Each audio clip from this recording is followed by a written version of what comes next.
En este momento comienza Reavivamiento y Reforma. Les saluda el pastor Juan Emerson Hernández con la iniciativa de Reavivamiento y Reforma. En el día de hoy, el capítulo 33 del libro Hechos de los Apóstoles, titulado Trabajos y Dificultades. En este capítulo vemos cómo el apóstol Pablo tuvo que lidiar con los cristianos de su época. Cristianos que se oponían a él por el simple hecho de que dedicaba tiempo a trabajar en actividades o labores manuales. Ellos pensaban que si alguna persona que era predicador dedicaba tiempo a trabajar en una manualidad, era un pecado, porque debía dedicarse exclusivamente a predicar. Pero por otro lado, tenía que lidiar con los corintios, por ejemplo, que eran comerciantes, y ellos creían que al predicar se estaba tratando de enriquecer a través de la predicación de la palabra.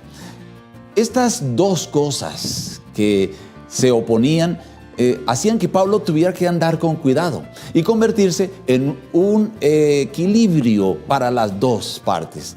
Pablo tenía derecho a vivir solo de la predicación del evangelio. Es más, algunos cristianos de la época le enviaban algunos recursos, pero Pablo no quería que ellos pensaran que él era una carga. Él lo expresa en varias ocasiones que no deseaba que esto fuera una carga. También Pablo estimula a los obreros de sostén propio. Y qué bueno, porque allí él expresa de forma clara qué es un obrero de sostén propio. Él fue un ejemplo para los predicadores en todos los aspectos, pero él insiste que es importante aprender una arte manual. En el tiempo del apóstol Pablo era común que aún los de clase alta enseñaran a sus hijos un arte manual. Y obviamente él menciona que una persona o un predicador que ejercita su cuerpo está más y mejor preparado para enfrentar las dificultades cuando le toca ir a lugares lejanos o duros para predicar el evangelio. Además, él mencionaba, para explicar a los cristianos de su época, que si no hubiese sido por el arte que él practicaba, que él realizaba, no hubiese podido llegar a cierta clase de personas. Es decir, que a través del arte, él tuvo contacto con personas que eran afines a esa arte que él practicaba y le permitieron a él llegar con el evangelio a esas personas.